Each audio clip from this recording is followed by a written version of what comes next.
You and I talked about this either last episode or 2 episodes ago. I feel like pitchers are way ahead of the hitters right now for whatever reason. Again, you and I have said one of the things that it could be, it's much easier to work on the skill of pitching without games than it is to work on the skill of timing and hitting and going against those guys.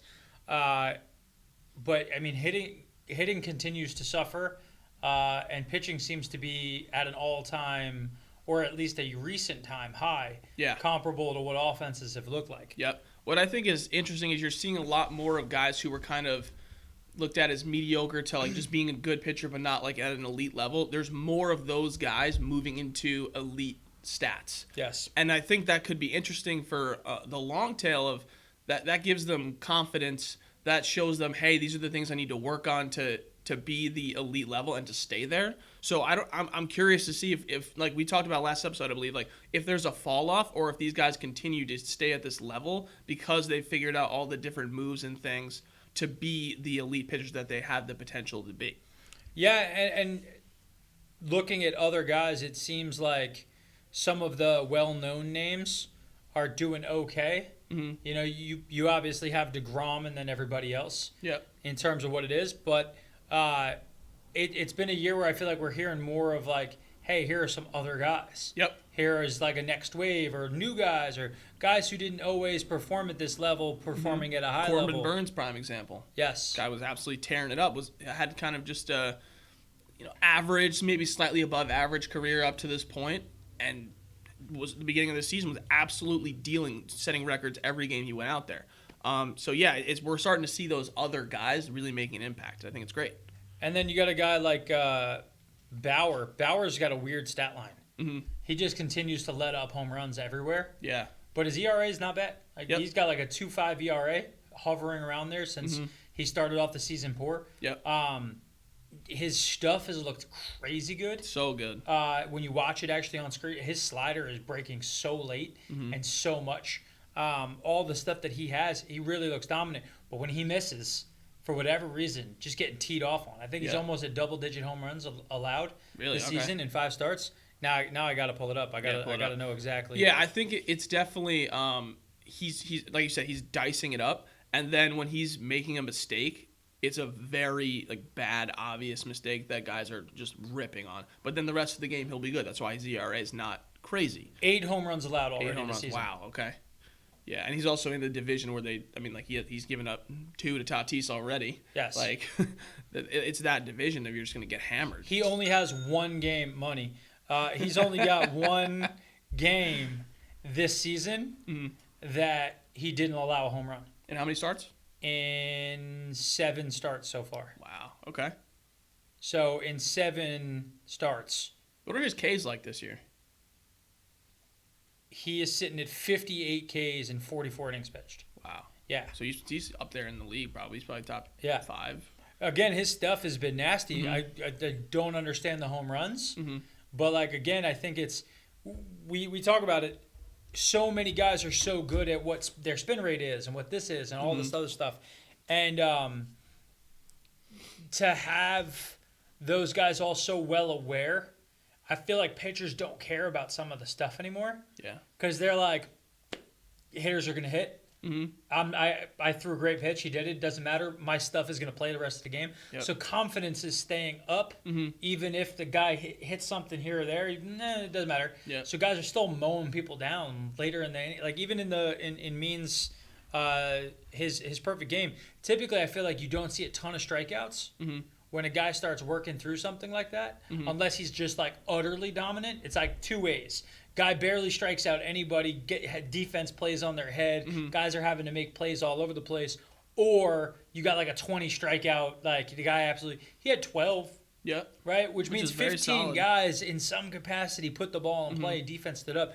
But 12 strikeouts still a lot. Yep, absolutely. And his stuff has only been playing up. And I think something that was – because I watched all the outs throughout the game. A lot of soft contact. Yeah. That's Means' big thing because I didn't really see any plays. There was one catch by Cedric Mullins that was a tough play. But other than that, the majority of no-hitters, you see some play that's okay, you totally saved it. That was an amazing play.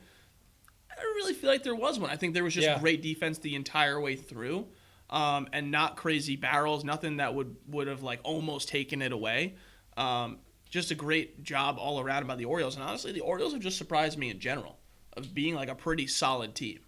And speaking of pitching performances, just to stay on guys, Mm-hmm. Because I want to bring back a guy we talked about on the show a couple of times. Steven Matz all of a sudden is doing his Steven Matz thing.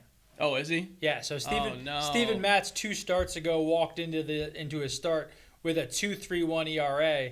The game before that, Well, his first few starts, he was like 1.4. so he was a 1.42, then a 1.46, then a 1.47, then a 2.31, then a 4, now a 4.78. His last 2 starts, he has let up 6 earned runs in 3.2 innings and 5 runs in 5 innings. Against who? Against the Nationals and the Athletics. Both good teams. Listen, good Yeah. teams. I hear you. Yep.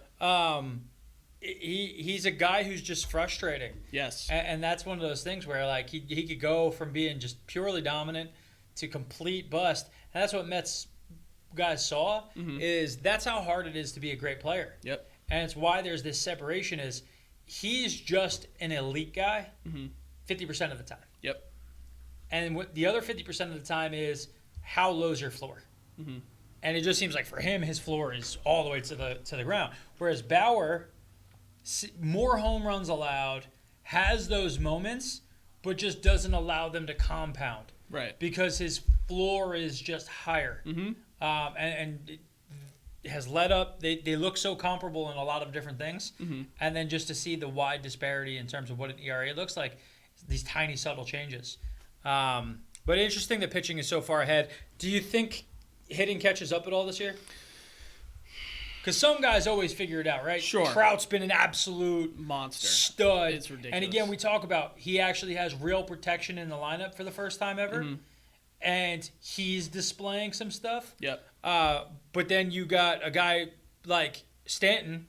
Stanton's up to currently a 11-game hit streak where he's batting 500 with 5 home runs. Yankees are now surging and going on the back of him doing that. He has figured it out.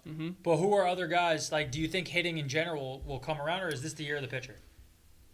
I think you'll see some guys figuring it out and getting better and getting to where they normally are. But I think you can usually see, I would say maybe give it another month or so to see kind of, because I would say about like May, June, you see guys either figuring it out or not. Yeah. Because then at that point, then people start saying, okay, if you haven't figured it out by the end of July, we're probably going to trade you, do something like that. And you know what I mean? So you're already approaching that point of people actually start evaluating how you're doing so far. You see guys start getting sent down around this time to start working on things or whatever, kind of depending on what they're doing. And I love right now is like the perfect time of the year where everybody's like, it's still so early. It's like, guys, some teams are out here with 30 games in. Yep. 30 games is not early anymore, right? This is not early. You're now in the season, right? Like there's no more like you can't hide around this. You're somewhere in the ballpark of coming up on 20% of the season done, and at that point in time, if you suck, this is going to be a down year for you. Like a guy like Lindor, he could go on a hot streak where he hits 300 the rest of the year, and he's going to finish with like a 268 batting average. Yep. So like he has to be The Mets are the prime example of that. elite the rest of the way, or he's just to get to okay. Yep. It's not early anymore. And that's what I'm saying is at this point in time, my trend that I'm seeing is that pitching is dominating. And if your team is strong pitching, don't worry, you'll be fine. Yep. Your offense can suck because everybody's offense looks kind of trash right now. You know, there's a few teams that it's like, oh, we really got it. Yep. But everybody else just kind of like, Yeah. Baseball lifestyle, it's my lifestyle.